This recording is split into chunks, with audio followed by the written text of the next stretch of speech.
അപ്പോൾ നമ്മൾ കണ്ട എല്ലാ വിഭേദങ്ങളും, അതായത് അഖിൽമാരാർ പുറത്ത് ഏഷ്യാനെ പറ്റി പടച്ചു വെച്ചിട്ടുള്ള, പടച്ചു വെച്ചെന്ന് പറയുന്നത് മോശം വാക്കായിട്ടൊന്നും ഇല്ല, എനിക്ക് ആ വാക്ക വായിലുണ്ട്. എനിവേസ് ഈ വിവാദങ്ങളൊക്കെ നടക്കുമ്പോഴും പ്രേക്ഷകരെ മൊത്തം നല്ല അന്തസ്സായിട്ട് കൊഞ്ഞനം കുത്തി കാണിച്ചുകൊണ്ടും മൺഡേ എപ്പിസോഡ് നമുക്കിവിടെ വന്നിട്ടുണ്ട്. അപ്പോൾ എൻ്റെ ഒരു ഫ്രണ്ട് പറഞ്ഞിരുന്നു, അതായത് ഞാൻ എന്തുകൊണ്ട് സൺഡേ എപ്പിസോഡിൽ വരുന്നില്ല എന്ന് പറഞ്ഞിട്ട് കലിച്ചിരിക്കുകയായിരുന്നു. ഞാൻ സൺഡേ എപ്പിസോഡിൻ്റെ റിയാക്ഷൻ പോലും കേട്ടില്ല, നല്ല ദേഷ്യം വന്നിരുന്നു. പക്ഷെ പിന്നീട് പറഞ്ഞു, എടാ സൺഡേ എപ്പിസോഡ് എന്ന് പറഞ്ഞു കഴിഞ്ഞാൽ ഈ ഇഷ്യൂ നടക്കുന്നതിന് മുമ്പേ ഷൂട്ട് ചെയ്ത് വെച്ചേക്കുന്നല്ലേ, മൺഡേ എപ്പിസോഡ് ഈ സാധനം വരും എന്ന് പറഞ്ഞു. ഒരു കുന്തവും വന്നിട്ടില്ല. അപ്പം അത്രയ്ക്ക് വിലയുള്ളൂ. ഞങ്ങൾ പരിപാടി എടുത്തിട്ടുണ്ട്, നിങ്ങൾ സൗകര്യം ഉണ്ടെങ്കിൽ കണ്ടാൽ മതി എന്നാണ് പറയുന്നത്. അത്രയ്ക്ക് തന്നെ കരുതിയാൽ മതി, ഞാൻ അതിലൊന്നും പ്രതീക്ഷിക്കുന്നില്ല, നമുക്ക് കുറച്ച് നല്ലതൊക്കെ കണ്ടിട്ട് പോകാം. എനിവേസ് തുടക്കം തന്നെ കാണിക്കുന്നത് നമ്മുടെ ജിൻഡോയും രതീഷും കൂടി മോർണിംഗ് ഡാൻസ് ഒക്കെ കഴിഞ്ഞിട്ടിരുന്ന് വർത്താനം പറയുന്നത്. രതീഷ് ചോദിക്കുന്നുണ്ട്, ഞാൻ നിനക്ക് എങ്ങനെയാണ് സെറ്റ് ചെയ്ത് തന്നെയാണ്, എന്താ ചെയ്യേണ്ടതെന്നൊക്കെ രതീഷ് ചോദിക്കുന്ന സമയത്ത് ജിൻഡോയുടെ മറുപടി ഉണ്ട്, കോൺഫിഡൻസ്, ഒരു രക്ഷയില്ല. പുറത്ത് കിടക്കുന്നത് പുള്ളിക്ക് ഫേവറിങ് ആയിട്ടാണ് എന്ന് എങ്ങനെ പുള്ളിക്ക് വിശ്വസിക്കാൻ പറ്റും? കാരണം ഹൗസിലുള്ള എല്ലാവരും പുള്ളിക്ക് എതിരാണ്. എന്ത് ഇഷ്യൂ എന്നാലും ആദ്യം എടുത്തിട്ട് ചൊറിയുന്നത് ജിൻഡോനെയാണ്. ജിൻഡോയുടെ പേരാണ് എല്ലാവരും പറയുന്നത്. എല്ലാവരും നല്ല അസലായിട്ട് ടാർഗറ്റ് ചെയ്യുന്നത്. I mean except Jasmine is kind of gone. ഷാസീനല്ല. ഇത്രയും ഇഷ്യൂ ഉണ്ടായിട്ടും ജിൻഡോയ്ക്ക് നല്ല കോൺഫിഡൻസ് ഉണ്ട്. ജിൻഡോ അത് പുള്ളി പറയണേട്ടോ, ഞാനിവിടെ ഒരു നാട്ടുരാജാവായിട്ട് രസമാണ്, നീ അതങ്ങോട്ട് കീപ്പ് ചെയ്ത് പോയാൽ മതി. രതീഷിനെ പ്രത്യേകിച്ച് മറുപടി ഒന്നും വേറെ പറയാനില്ല. നാട്ടുരാജാവും കാര്യങ്ങളൊന്നും അല്ലെന്നുണ്ടെങ്കിലും ഈ ഇൻ ദ ട്രാക്ക് എന്നുള്ളത് രതീഷിന് അറിയാം, ഇതൊന്നും കാണിക്കാനും പറ്റത്തില്ലല്ലോ. അപ്പോൾ ജിൻഡോയുടെ ഈ ഒരു കോൺഫിഡൻസോടെ ഈ ഒരു പോക്കിൽ ജിൻഡോയുടെ കളികളും വലിയ കുഴപ്പമില്ലാതെ പോകുന്നത് കൊണ്ട് എനിക്ക് തോന്നുന്നു കൊള്ളാം, ജിൻഡോ കപ്പടിക്കുമെന്ന് എനിക്കറിയത്തില്ല. പക്ഷേ നമുക്കിപ്പോൾ ഏകദേശം എന്താണ് ഇവർ കിടന്ന് കാണിക്കുന്നത് അറിയാം. ഒരാളെ തീരുമാനിക്കുന്നു, അവരൊരാളെ പൊക്കിക്കൊണ്ട് വരുന്നു. നമ്മൾ കുറേ സിനിമകളിൽ കാണുന്നതല്ലേ, അതായത് പ്രേക്ഷകർ എന്താണോ വിചാരിക്കാത്തത് അത് കൊടുക്കാനാണ്. അപ്പോൾ ജിൻഡോനെ തുടക്കം ഒരു മണ്ടനായി ചിത്രീകരിക്കുന്നു, ട്രാൻസ്ഫോർമേഷൻ വന്ന് ജിൻഡോ കയറി വരിക എന്നുള്ളത് നല്ലൊരു ഐറ്റമാണ്. പക്ഷേ എന്നിരുന്നാലും ആസ് എ പേഴ്സൺ പുള്ളി നല്ല കഷ്ടപ്പെടുന്നുണ്ട്. He deserves to be in some position. At least ഇത് കഴിഞ്ഞിറങ്ങുമ്പോൾ അയാളുടെ ബിസിനസ് എങ്കിലും നല്ല രീതിക്ക് കത്തിക്കയറാനുള്ള അത്രയും ഒരു ഇമേജിലെങ്കിലും ഇറങ്ങാനുള്ള വില അയാൾക്കുണ്ട്. കപ്പടിക്കുമെന്ന് എനിക്കറിയാം. എനിക്കിപ്പോൾ കപ്പടിക്കാൻ പറ്റി ആരും ഇതിനകത്തുള്ളതായിട്ട് തോന്നുന്നില്ല. ഓക്കെ, എനിവേസ് നമുക്കൊരു മെയിൻ 2 കാര്യങ്ങൾ നടത്തിയത്. ബിഗ് ബോസ് നല്ലൊരു പണി മുട്ടനോട് കൊടുത്തു. ബിഗ് ബോസ് വെറും പവർ ടീം, നല്ല ചീഞ്ഞ പവർ ടീം, വെറുപ്പിക്കുന്നതിനൊക്കെ ഒരു പരിധിയില്ല. ഇവരെങ്ങനെ ഇരിക്കുകയാണ്. അപ്പോൾ പവർ ടീമിൽ നിന്ന് 2 പേരെയാണ് പുറത്തോട്ട് പോകാനായിട്ട് ബിഗ് ബോസ് പറഞ്ഞു. പ്രേക്ഷകർ പറഞ്ഞിട്ടാണ് ഇതൊക്കെ പറഞ്ഞപ്പോൾ കൊഞ്ഞനം കുത്താനായിട്ട് വേറെ ഒന്നും തോന്നില്ല. ബിഗ് ബോസ് പ്രേക്ഷകരുടെ അഭിപ്രായത്തിന് പണ്ടാറങ്ങനായിട്ട് കഴിഞ്ഞാൽ പോട്ടെ. എനിവേസ് 2 പേര് പവർ ടീമിൽ നിന്ന് പോകണമെന്ന് പറഞ്ഞു. അപ്പോൾ നമ്മുടെ നോറയൊക്കെ മറ്റേ തിരികെ എത്തിച്ച് വിടുന്ന പോലെ ആ ചില്ല് തല്ലുണ്ടാക്കിയിട്ട് വാന്നൊക്കെ പറഞ്ഞിട്ട് വിടുന്നുണ്ട്. നോറയുടെ ആ ഒരു കുട്ടിച്ചാത്തൻ മോഡ് എനിക്ക് ഇഷ്ടമാണ്, കൊള്ളാം. കൂടുതൽ വർത്തമാനം പറയേണ്ടത് തന്നെ നോറ അടിപൊളിയാണ്. അല്ലാണ്ട് ഇപ്പം എന്താ പറയുക, വാ തുറക്കുമ്പോൾ ഉള്ള ഒരു അരോചകം മാത്രമേ നോറയുടെ പ്രശ്നത്തിൽ ഞാൻ കാണുന്നുള്ളൂ. എനിവേസ് അതിൻ്റെ ഒരു ഡിസ്കഷൻ ഉണ്ടായിരുന്നു. അപ്പോൾ 2 പേര് പുറത്ത് പോകണമെന്ന് പറയണം. അപ്പോൾ 2 പേരിൽ ആര് പുറത്ത് പോകണം എന്ന് പറഞ്ഞിട്ട് ഒരു ചർച്ച നടക്കുന്നുണ്ട്. അത് അത്യാവശ്യം കാണാനുള്ളത് തന്നെയായിരുന്നു. കാര്യം എന്താണെന്ന് വെച്ച് കഴിഞ്ഞാൽ കയറുന്ന നിമിഷം നമുക്കറിയാം ഒട്ടും പുറത്തു പോകാനായിട്ട് ആർക്കും ഒട്ടും താല്പര്യമില്ലാത്ത ശരണ്യക്കാണ്. ശരണ്യക്ക് നല്ല പേടിയുണ്ട്, പുറത്ത് പോയി കഴിഞ്ഞ് കഴിഞ്ഞാൽ എന്തായാലും ഔട്ടാവുന്നുള്ള പേടിയുണ്ട്. ഉടനെ ശരണ്യ ഫസ്റ്റ് സ്ട്രോക്ക് ഒക്കെയാണ്. അത് ആദ്യം പറഞ്ഞു കഴിഞ്ഞാൽ പിന്നെ രക്ഷയുള്ളൂ. ഞാൻ ആവശ്യപ്പെടുന്നത് ഗബ്രി പുറത്ത് പോകുന്നതാണ്, നീ ഒരു സ്ട്രോങ് പേഴ്സൺ ആണ്, നീ പൊളിയാണ്, നിനക്ക് തിരിച്ചു വരാൻ പറ്റുമെന്ന് അങ്ങനെയൊക്കെ പറഞ്ഞിട്ട് സുഖിപ്പിച്ചുകൊണ്ട് ഗബ്രി പുറത്ത് പോകണമെന്ന് പറയാണ്. ഗബ്രി ഗെയിം ഒന്ന് മാറ്റി പിടിച്ചു, കൊള്ളാം. ഇതാണ് എനിക്ക് ബിഗ് ബോസിൻ്റെ ഇഷ്ടമുള്ള ഒരു സാധനം. നമുക്ക് ഇവരോട് ആരോടും ഒടുക്കത്തെ വ്യക്തിവൈരാഗ്യമൊന്നുമില്ലല്ലോ.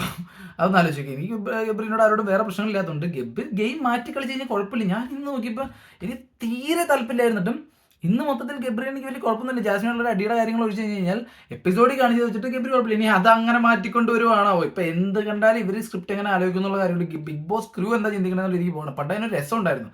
ഇന്നത് എന്ത് വന്നാലും ഇവർ അവരുടെ ഇഷ്ടത്തിന് മാനിപ്പുലേറ്റ് ചെയ്യുന്നതിൻ്റെ ഒരു ബുദ്ധിമുട്ടുണ്ട്. വാട്ട് എവർ, ഗബ്രി അങ്ങ് സമ്മതിക്കുകയാണ്, ഞാൻ പുറത്ത് പൊക്കോളാം. അപ്പം തന്നെ ബാക്കി അപ്പം ഋഷി അവൻ പൊട്ടനാണെന്നുള്ളത് ഏകദേശം ക്ലിയർ ആണ്. അവനുടനെ മറ്റേ നമ്മുടെ ടീം നിലനിൽക്കാനായിട്ട് ഏറ്റവും കഴിവുള്ള ഗബ്രി ഇവിടെ നിൽക്കട്ടെ, ശ്രീദേവി ചേച്ചിയാണ് പിന്നെ കഴിവുള്ളത്, ഞാനും നീയും പുറത്തു പോവാം ശരണ്യ എന്ന് പറഞ്ഞുകൊണ്ട് പുള്ളിക്കാരൻ പറയുന്നത് ഭയങ്കര ആത്മാർത്ഥമായിട്ടാണ് പറയുന്നത്. പക്ഷെ എടാ മണ്ട, നീ അവിടെ നിന്ന് അറിയാം, പിന്നെ അതിൻ്റെ ടീമല്ല, നീ വേറെ ടീമിൽ പോകും. പിന്നെ ആരെങ്കിലും ഒന്ന് പറഞ്ഞു കൊടുക്ക്. പക്ഷെ ശരണ്യ അവിടെ നിന്ന് ഉരുകാണ്, അയ്യോ പണി കയ്യിൽ നിന്ന് പാടില്ലോ എന്നുള്ളത്. പക്ഷേ ശ്രീരേഖ മിണ്ടുന്നുമില്ല. ശ്രീരേഖയ്ക്ക് മനസ്സിലായി, ഓക്കെ ഇവിടെ ആരും എന്നോട് പോകാൻ പറയുന്നില്ല, എന്നാൽ പിന്നെ അതങ്ങ് നൈസായിട്ട് പിടിച്ചിരിക്കാന്ന് പറയുന്നു. ശരണ്യ അപ്പോഴേക്കും ഗബ്രി പിന്നെ വലിയ വലിപ്പിക്കാൻ നിങ്ങളുടെ ഗബ്രി ഞാൻ വേണമെങ്കിൽ പുറത്ത് പോയിക്കോളാം. ഗബ്രിയുടെ നൈസ് പ്ലാൻ, ഗബ്രിയുടെ കമ്മൗട്ടാണ് ഇത്. അത് മെയിൻറ്റെയിൻ ചെയ്തെങ്കിൽ കുഴപ്പമില്ലായിരുന്നു. പക്ഷെ മെയിൻറ്റെയിൻ ചെയ്യുന്നില്ല. അവനെ കുറച്ച് കഴിയുമ്പോൾ വീണ്ടും ജാസ്മിൻ്റെ അടുത്ത് പോയിട്ട് എന്തെങ്കിലുമൊക്കെ സീൻ ഉണ്ടാക്കും. അല്ലെങ്കിൽ ഇപ്പോൾ പോകുന്ന ട്രാക്കിൽ വെച്ചപ്പോൾ അവനക്ക് തിരിച്ച് കയറി പോരാം. എനിക്ക് തോന്നുന്നു അവനത് ചെയ്യും എന്നുള്ളത്. ജാസ്മിൻ്റെ അടുത്തുനിന്ന് ഇപ്പോൾ ഉള്ള സീൻ അവൻ ഇറങ്ങി കഴിഞ്ഞാൽ രക്ഷപ്പെടും. കാരണം കൊള്ളായിരുന്നു, അവൻ പറഞ്ഞിറങ്ങിയത് ബുദ്ധിയാണ്. കാരണം ആൾക്കാരുള്ള വെറുപ്പത്തിൽ കുറയട്ടേന്നേ. എല്ലാവരും നേടുന്നവൻ്റെ പുറകെ നല്ല ആൾക്കാർ വിട്ടുകൊടുക്കുന്നവൻ്റെ പുറകെയും കൂടിയാണ് ആൾക്കാർ.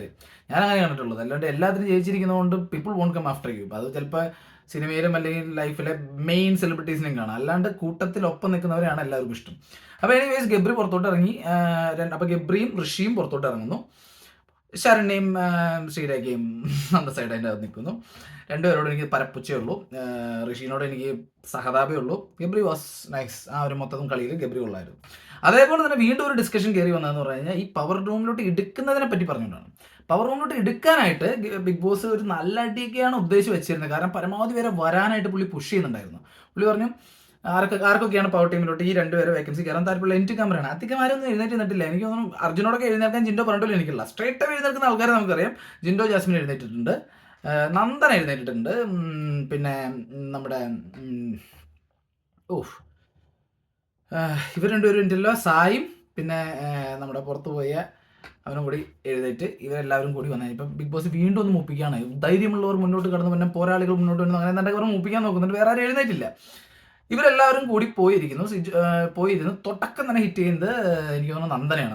അത് ഇതിൽ പ്രത്യേകിച്ച് പറയുന്ന ഗെയിം എന്താണ്, നിങ്ങൾ തമ്മിൽ ഡിസൈഡ് ചെയ്ത് ഓരോരുത്തരെ ബെസ്റ്റ് അടിക്കുമ്പോൾ പുറത്താക്കി വിടണം. അതൊരു തല്ലുണ്ടാക്കാനായിരുന്നു. ഇത്തിരി ആൾക്കാരുടെ അറിഞ്ഞ രസമായിരുന്നു. പക്ഷെ അത് വിജയിച്ചില്ല. 5 പേരെ ഉണ്ടായിരുന്നുള്ളൂ, 2 പേരായി നടക്കുന്നത്. അപ്പോൾ 3 പേരെ പുറത്താക്കേണ്ട സീനുള്ളൂ. അപ്പോൾ തുടക്കം തന്നെ നന്ദന ചാടി ജിൻഡോയുടെ പേര് പറഞ്ഞു. ജിൻഡോ ഒരു ത്രെട്ടാന്നുള്ളത് നന്ദനയ്ക്ക് അറിയാം. അപ്പം നന്ദന ചാടി ജിൻഡോയുടെ പേര് പറഞ്ഞെങ്കിലും സിജോയ്ക്ക് മനസ്സിലായിട്ടുണ്ടായിരുന്നു ആദ്യം പുറത്തുകൊണ്ട് ജാസ്മിനാണെന്നുള്ളത്.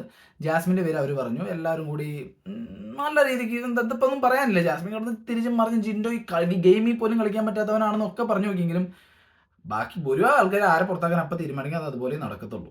സോ സായി നന്നായിട്ട് സംസാരിക്കുന്നു. സായിയുടെ ഗള്ളിയാണ് ഒരു ക്ലോസ് റൂമിൽ എല്ലാവരും കൂടി ഇരുന്നിട്ട് ചർച്ച ചെയ്യുന്ന ഒരു അവസരം കിട്ടിക്കഴിഞ്ഞാൽ സായി നന്നായിട്ട് സംസാരിച്ചു. സായുടെ സംസാരം കൊള്ളായിരുന്നു. അപ്പോൾ സായി ഇതൊക്കെ സംസാരിച്ച് ആദ്യം ജാസ്മിനെ പുറത്താക്കി. അതിനുശേഷമുള്ളത് വെറുപ്പീരായിരുന്നു നന്ദനയുടെ. നന്ദന ഒരിക്കലും കപ്പടിക്കാൻ പോകുന്നില്ല. പിന്നെ ഈ പുട്ടിന് പീര പോലെ അവരുടെ കിടക്കുന്ന നല്ലതാണ്. അപ്പോൾ നന്ദന പവർ ടീമിൽ വന്നാൽ നല്ലതാണോ എന്ന് ചോദിച്ചു കഴിഞ്ഞാൽ നമുക്ക് കാണാൻ എന്തെങ്കിലുമൊക്കെ ഉണ്ടാവുമായിരിക്കും ഇതേപോലെ. പക്ഷെ ഇതൊന്നും കണ്ടിരിക്കാനും പറ്റുന്നില്ല. ഇപ്പം നമ്മൾ ആദ്യം വിചാരിച്ച പോലെ അല്ല. ഇപ്പം അടിപൊളിയാണ് നമ്മുടെ നോറയുടെ കണ്ടന്റും അത്യാവശ്യം പോയിന്റുകളും എല്ലാം. പക്ഷെ സൗണ്ട് പറ്റുന്നില്ല. അതുപോലെ തന്നെയാണ് നന്ദനയുടെയും. നന്ദന എവിടെ തുടങ്ങുന്ന എവിടെ അവസാനിപ്പിക്കണമെന്ന് ഒന്നും നന്ദനയ്ക്ക് അറിയത്തില്ല. ചുമ്മാ വായ തോന്നുന്നു ഇങ്ങനെ അലച്ചുകൊണ്ടിരിക്കുക. കറക്റ്റ് വാക്ക് തന്നെ, അലച്ചുകൊണ്ടിരിക്കുക.